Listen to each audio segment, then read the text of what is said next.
Okay. Whoops. Okay. All right. So I basically just wanted to do this as a way to kind of help promote the workshop and just kind of give a way for people to get to know you on a more personal level, other than me just, typing and putting stuff, let them actually get to see you and hear you talk. Okay. Um, so we don't have to go, probably like 30 minutes or so this should take. Yeah. Yeah, absolutely. Yeah, just ask me any questions you want or really think's relevant, and we'll just kind of have a conversation. Sure. So the first thing I want to do is let's just go ahead and introduce you and kind of start with like your basic story, who you are, what you've been doing, what do you do, how long you've been doing photography, how you got into it, kind of all that Okay. stuff. So I'm Rick Belden, owner of Rick Belden Photography. So I've been in photography for a little over 30 years as a professional. I started back in the early 90s and really started with landscape photography, as many of us do, and then kind of moved on to, working with people about 25 years ago and started doing a lot of portraiture about 20 years ago. And during that point in time, I started teaching about 15 years ago. So, kind of my progression through photography is, started with landscapes. I've done motorsports. I've done traveled around quite a bit. I wrote a couple books on photography. And right now, I just really specialize more in portraiture and in dance. Believe it or not, are kind of the things I work on. I gotta laugh when I say that. Every time I say it, I still laugh because I would probably be the last person you think would be dance photography. But yeah, I did because of my background. I'm a retired athlete, so I really gravitate towards people that have a real, strong look and are really, strong and athletic. I just really kind of gravitate towards that. So yeah, that's my passion. I love teaching. I've been teaching for a while. I built photography programs as I was learning. I'm 100% self-taught. So when I was on the road for years, I studied. When I was in college, I studied art history. As this, I studied health science, but I had one course called art history, and I became fascinated with like cathedrals and architecture and a lot of Gothic things, and I thought it was just really amazing. And being I grew up in a real small town in the middle of nowhere, I just kind of dreamed of someday seeing these things and photographing these things. And that's where my love of initially from photography came from, is really seeing photos of these beautiful monuments and landscapes that I had hoped someday I'd be able to see. And that's really where the passion started. But people think maybe I took it in college or that was or my parents' background. None of that. It was 100% self-taught. And actually, where from, I'll give you again a little bit more of the background is I played football in college, and most of the people I play with are around New York City. I'm from upstate New York, and they don't realize that upstate New York is absolutely beautiful. It's very mountainous and very remote.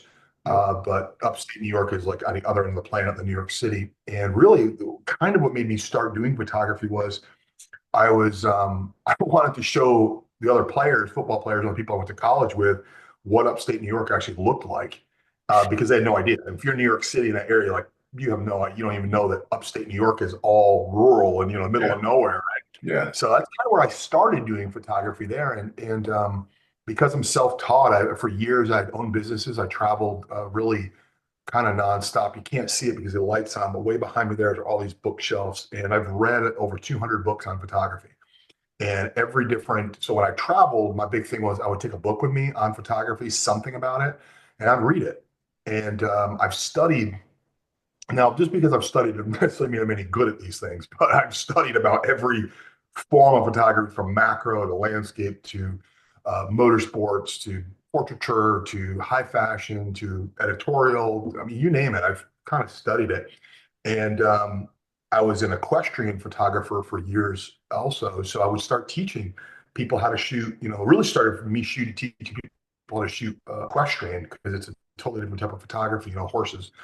And yeah, that's how it started. And people are like, wow, this looks great. And you know a lot about different things. And I'm like, yeah, well, come over and I'll teach you. So that started about 15 years ago. I started teaching and I love it. I love, love, love teaching because I had to learn the hard way. I had to learn to read Yeah. and then go through it.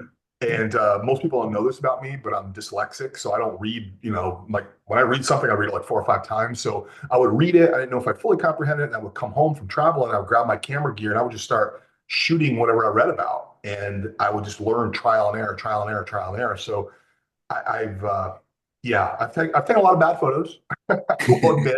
And that's how you get better. You got to experiment. So yeah, that's kind of my journey in photography. That's kind of where it came from. And I'm building my own studio here in my current home. The entire downstairs is my studio. I'm building one of the larger photo studios in all the Carolinas. I'm literally building right now down in the sanctuary on Lake Wiley, and I can't wait for that. So that's been under construction. I've been working on that for a couple of years, and should be done by I think by like May or June of 2026. So very excited about moving into that.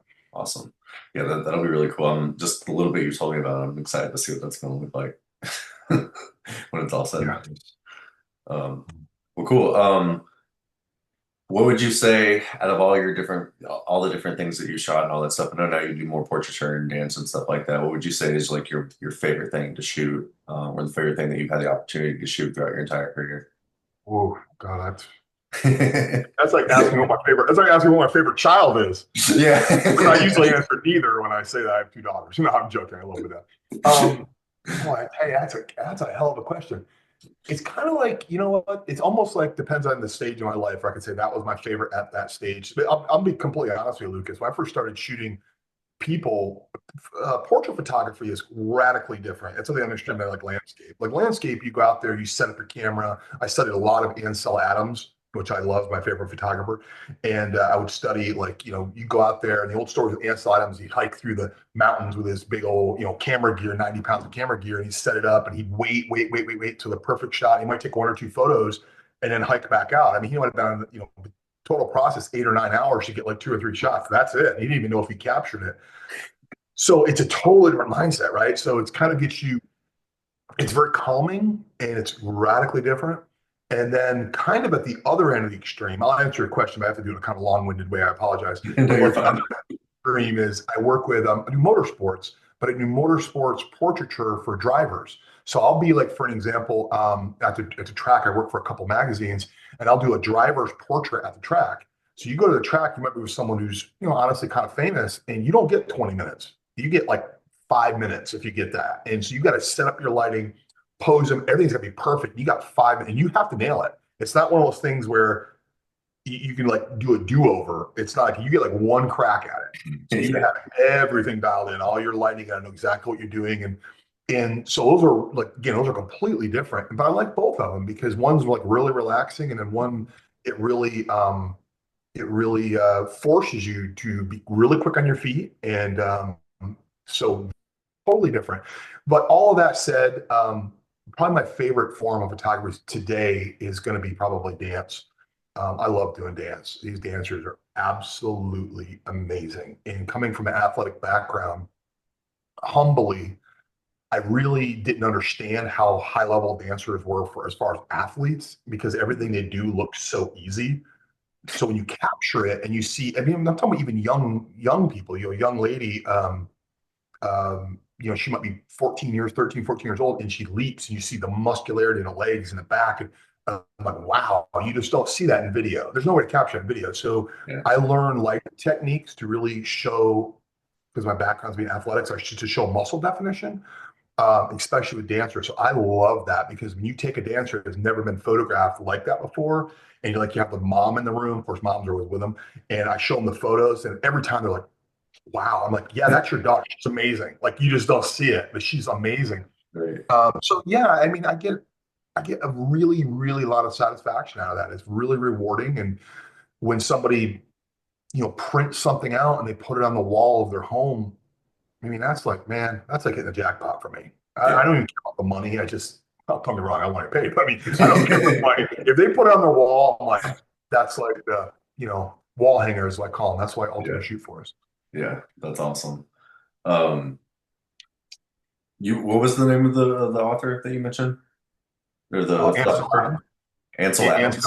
Ansel Adams, yeah, the famous landscape photographer. Ansel He Adams. was Okay. out during the projects the government put together in the 1930s and 40s, coming out of the Great Depression. So he went around the United States and was photographing all of the national parks. Like everyone that's going to watch this has seen Ansel Adams' work. If you're not familiar with the name, he's got the really famous black and white photos from the 1930s and 40s. Well, he photographed all of them to the 1980s.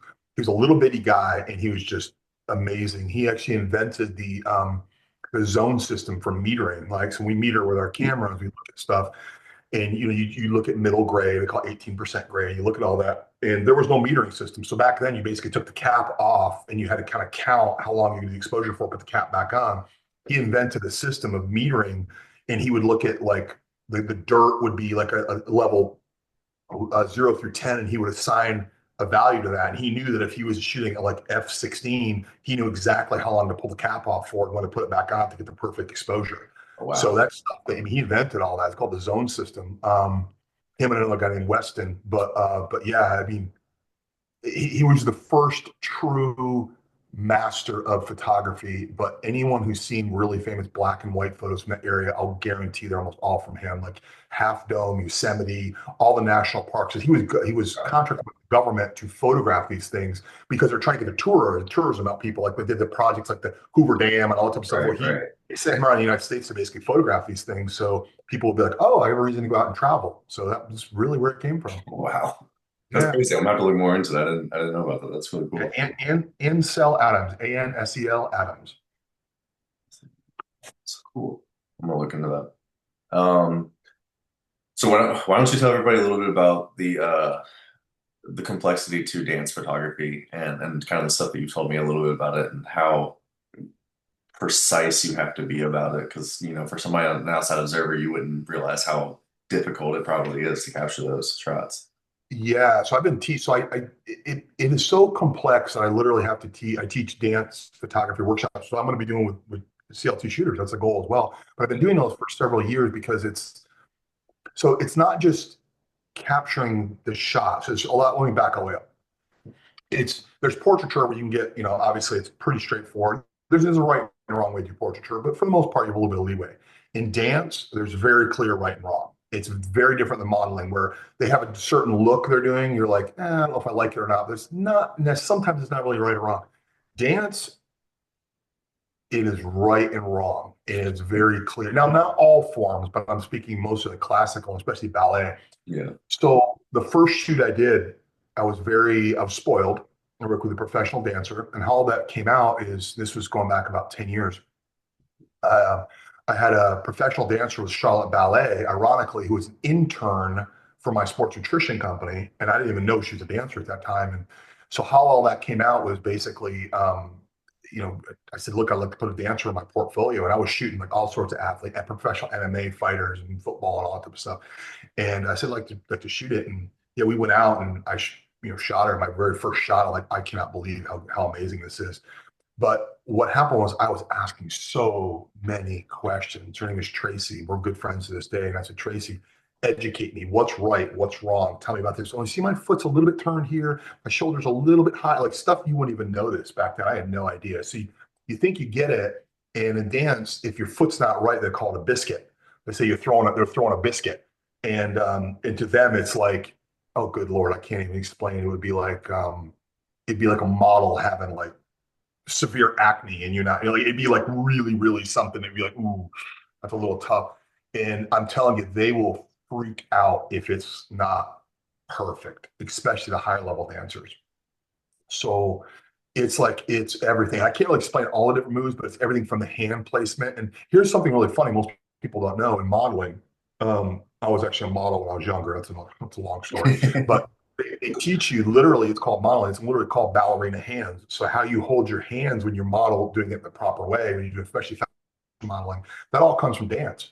The shoulders, the positions, the legs, how do you make the leg look longer? That is all dance. So the modeling world learned from the dance world. That's really where it came from. And most of the poses, some of the poses are called after dancers. So um, there's clearly rights and wrongs. If the person's on point, which is more classical ballet, then you gotta look at the toe box, exactly where it goes. Do you have enough turnout on the foot?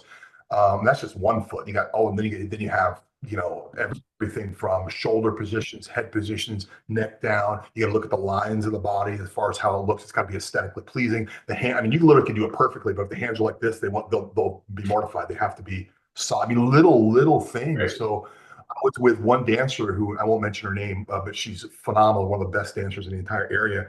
And I did our audition photos, and we did. I am not joking. I think we did about probably 40 shots of what we call a basic arabesque as an audition. So arabesque is just one of the positions everyone's seen like arabesque before.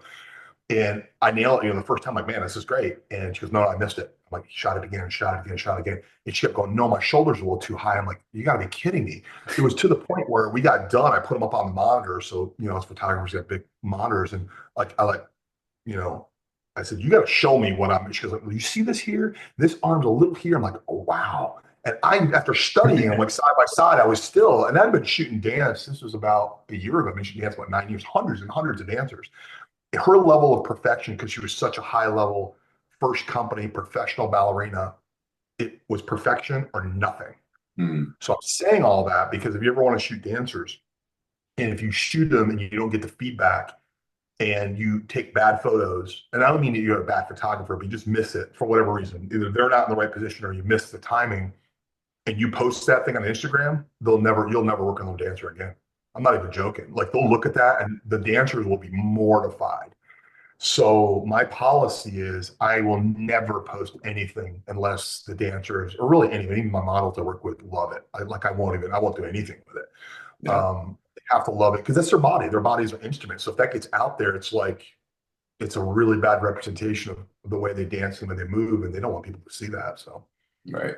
um, and it's funny because all of my photography kind of ties in together, and I kind of learned I learned how important certain things are for certain aspects because when I did equestrian photography, I'm just switching gears, but it's very similar where the horse, like if the horse is doing a jump, you want the horse, like how tight the horse's hooves are when they jump.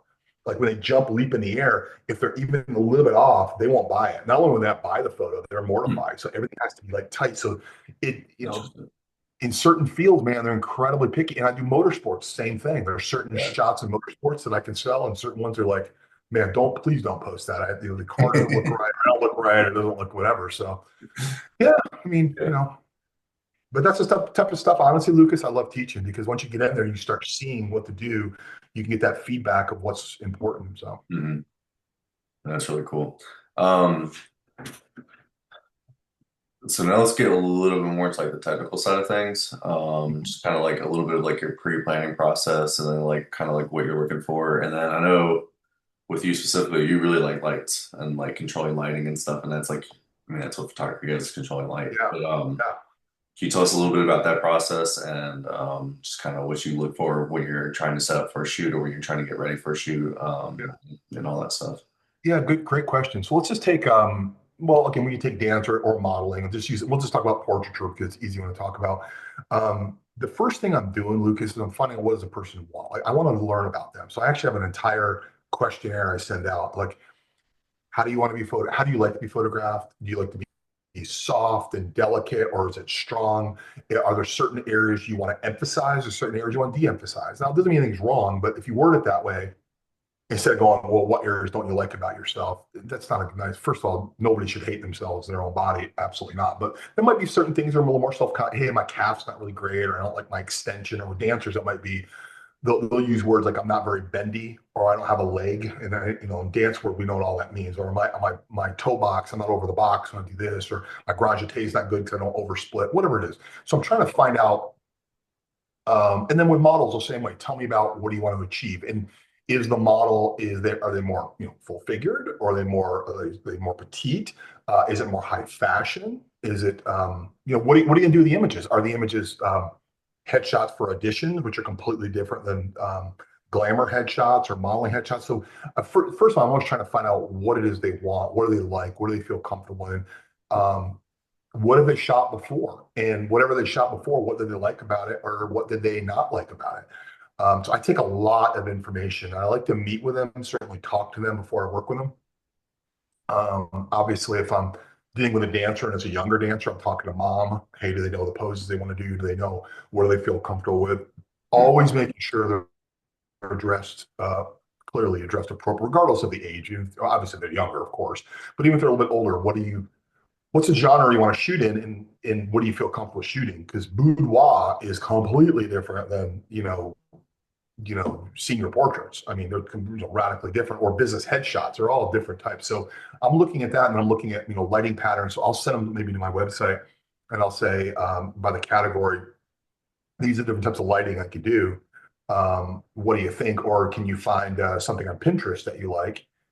I always caution everyone when you do that. The only thing is you might get some really wacky. So for photographers listening to this, they're like, well, I don't have all that gear. Well, that's why you got to be careful sometimes sending to Pinterest. They might send you something that's really super complex that either you're not sure how to create it or you don't have the equipment to create it. Sometimes it's that as well. So that's the process I go through. I'm kind of looking at, I look and see what type of model they are. I look and see bone structure. Do they have higher cheekbones? Do we want to accentuate that? Are the eyes important? Do I want to use a ring light? Do I want to use butterfly lighting, clamshell lighting, split lighting, Rembrandt lighting, loop lighting, broad lighting? There's short lighting. There's all these lighting patterns, and then I'm just trying to figure out like what makes them look good. So there'll be certain areas. For an example, if someone's like a little more full figured and they're like, well, my face and I'm like, okay, well, I'm using a little different lighting pattern. I'm going to use probably a little bit more of like what I call Rembrandt pattern, which is not lighting the entire face. It's going to kind of come up from the side and give them a little more shadow, which is going to make them look a little slimmer. So Mhm. little stuff like that is, and if you want to do that kind of next level stuff, that's the next level. Is your customer should walk away and go, wow, I didn't think I could look that good. I'm like, you look amazing. My job, I always say, my job as a photographer is not to screw it up. That's really my job. Don't screw it up. Right. That's it. Like, you're great, but I'm not going to screw it up. If you don't look the way it's strong, I'm going to take ownership in that. So yeah, I think that's a big part. So talking to them prior and then knowing what lighting you have, how to use it, how do you modify it. Mhm. All important. And I experiment a lot as well. It just depends upon the look of the person and what they're doing. So Gotcha. Is there any type of like go-to lighting setup that you favor more than others? Or I know you have all kinds of crazy it's different like lights. asking my favorite style. It's like asking my favorite ice cream. I don't know how to answer that. I would probably say I usually start with softer lighting. So I'll usually start with a pattern that's typically you'll heard the term butterfly lighting, which is Hmm. highlight source in the front. It leaves a little small butterfly shadow with the nose, and then I'll bring in a kicker underneath, and then I'll fill it up. People call it clamshell lighting because there's two light sources. It's called beauty. Some people call it beauty lighting, and it's very, very soft. Um, that works well. It's very soft lighting. So I usually start with that and see how they like it. Right. Yeah. If the person's a little more, again, full figured, because we work all sorts of different people, and they feel as though, because they get self-conscious, oh, my cheeks are low. Okay, I might use a different lighting pattern to start with. But that lighting, for the most part, it's really soft. It's easy to work with.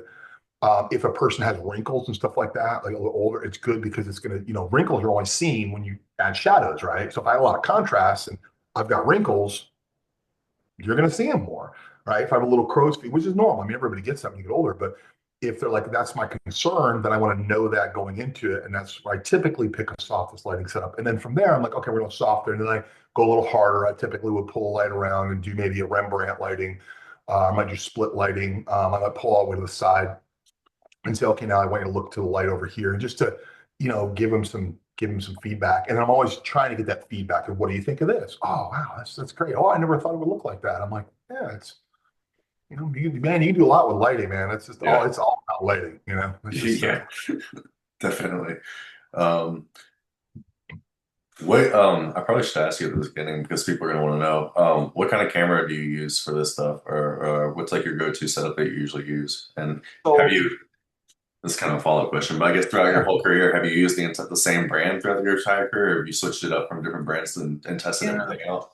Well, and so here's my first of all, here's my take on brand in general. Nikons are terrible. No, I'm just messing, guys. You just made a lot of people mad. Spoken like a true, spoken like a everybody's hung up on me. Spoken like a true Canon guy. No, I mean my honest opinion, and I mean it sincerely. If you can't get a good photo on a Nikon, you ain't getting on a Canon or a Sony or anything else. You ain't getting it. It's not. It's like a tool. I always say, what's the best hammer to use? Well, I'm going to drive a nail. I mean, everyone's got a favorite hammer, but the bottom line is they all do the same thing. Yeah. So all a camera is.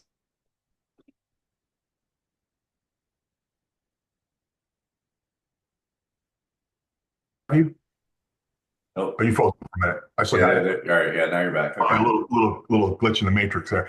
So yeah, so I shoot Canon. I've been shooting Canon for I started with film cameras long, about 30 years ago. I just happened to go with Canon. I tell everybody when it comes to gear, it's just pick it up. What feels right? Do the menus make sense of how you're doing it?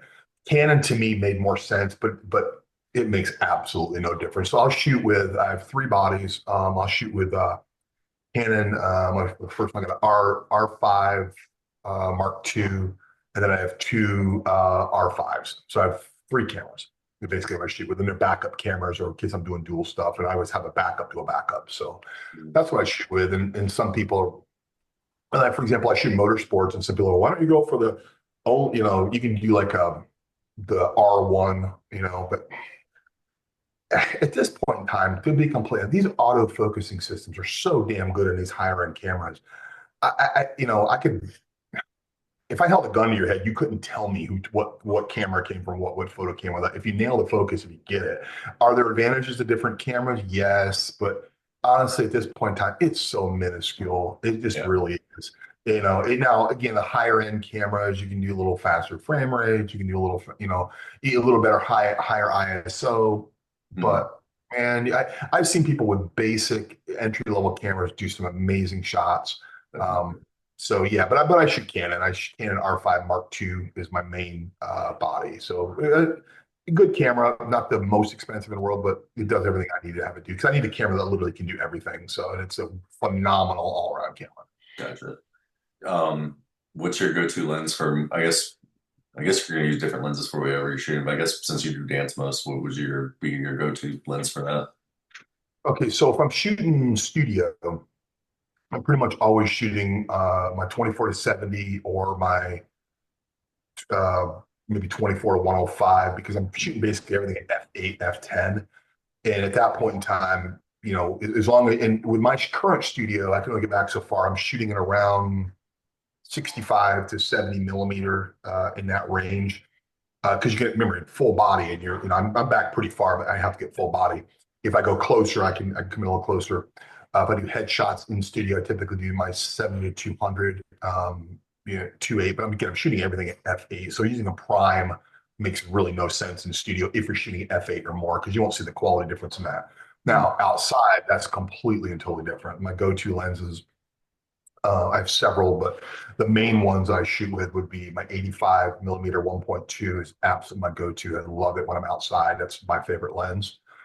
It's a phenomenal portrait lens. It's expensive, but it does everything really well. If I'm at a distance and the person's like, if I'm shooting someone downtown, they're like an intersection, moving in and out, then I go to my 70 to 200. That way I can really adjust that there. Mhm. I'll always bring backup primes like with 35 millimeter 1.4 or sometimes I want you real creative. I use a 15 millimeter, 15 to 35 f2.8. Go real low, go really wide if I want something really kind of, exaggerate a little bit. But Mhm. yeah, they're typically my. I have a lot of lenses. I think I have 14 lenses. I think total. So sometimes sometimes honestly, Lucas, I'll go out there and I'll grab like my 20 millimeter 1.4, which I don't use very much. It's kind of more specialty lens.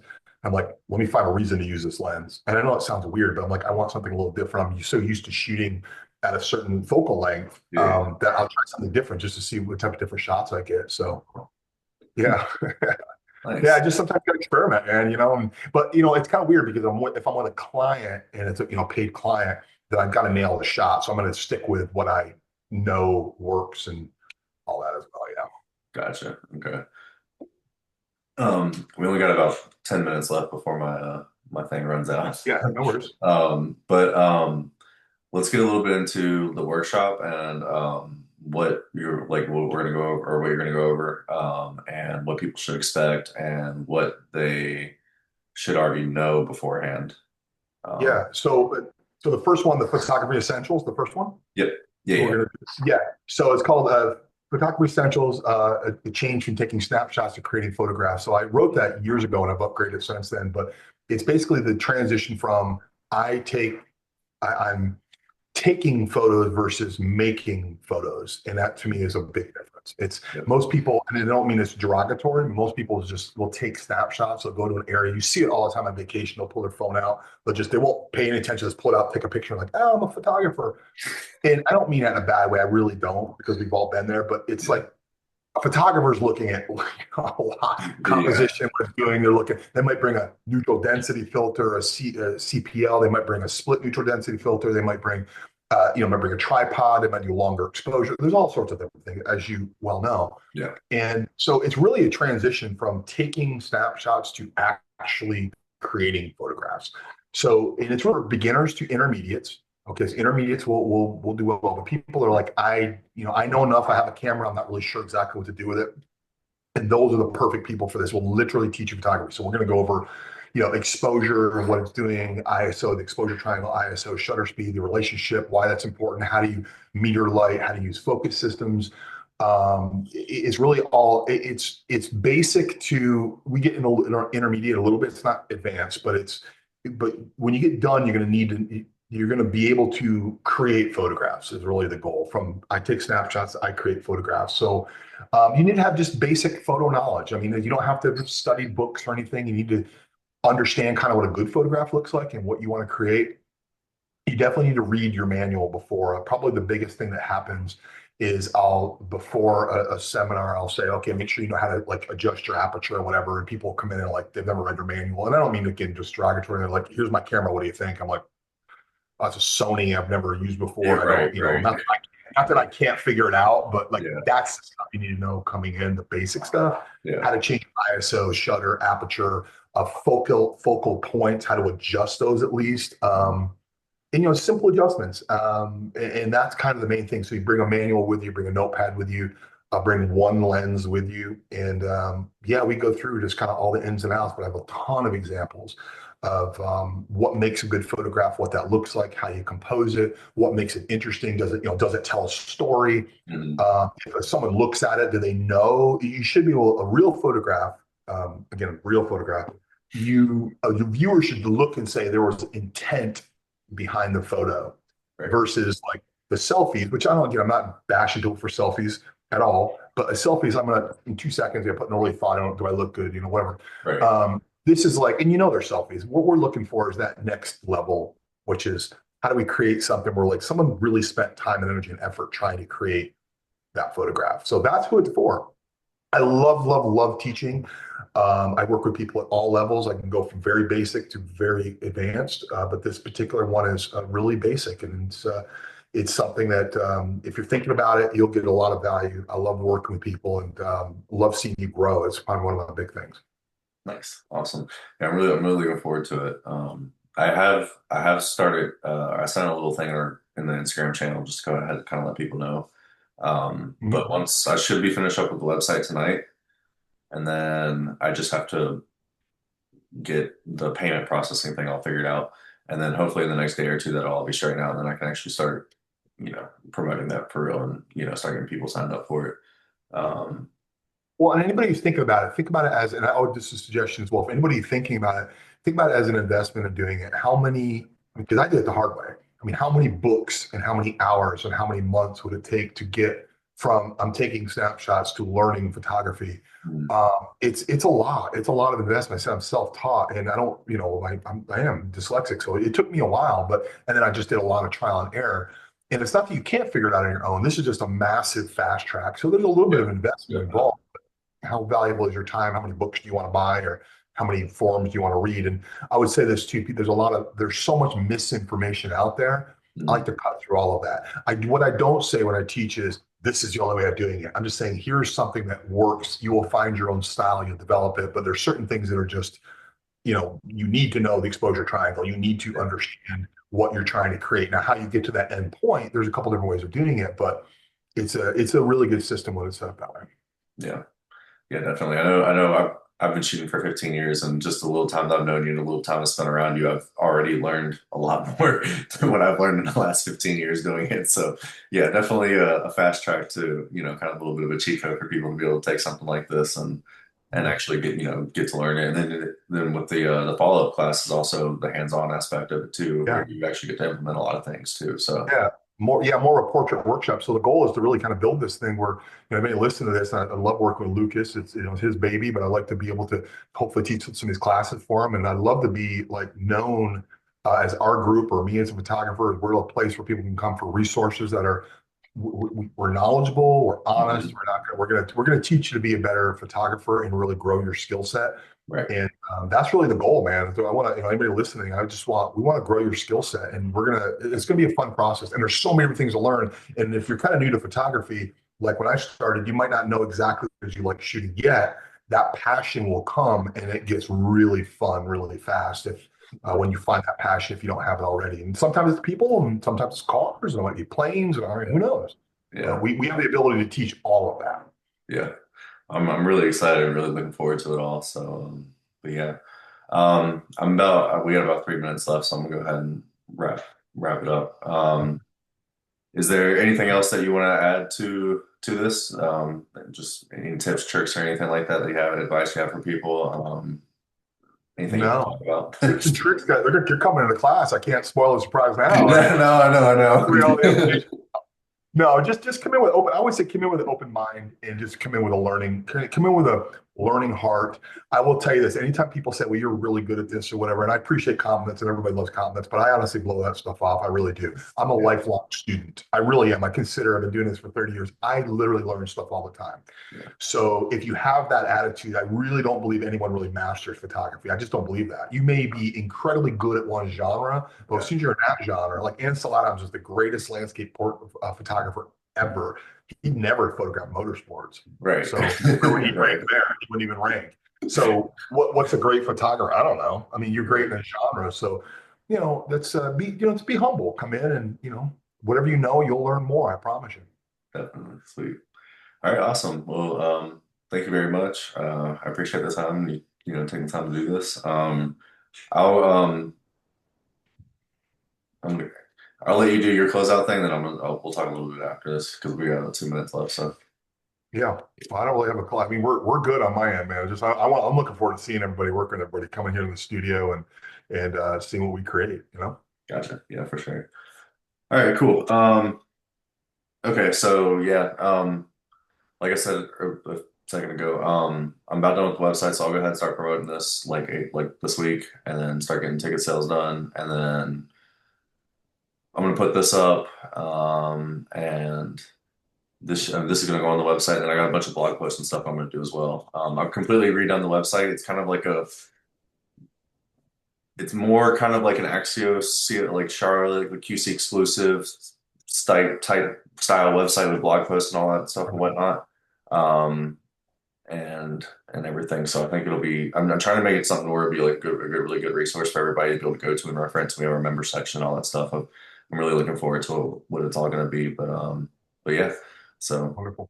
yeah, Well, great, man. I'm looking forward to it, buddy. I'm excited. I'm ready for this first course. So see what yeah, we get. I'm looking for that feedback from everybody to make sure we can get this thing as good as the first one will be. I mean, the rest of them, we're just going to kind of learn what people really want and yeah, cater it towards them. So for sure. All right, awesome. Well, I appreciate you. yeah. Well, I appreciate you. And I appreciate you inviting me on, Lucas. Thank you, my man. Yeah, thank you. You have a good night, Rick. Thank you. Bye, guys. Everyone.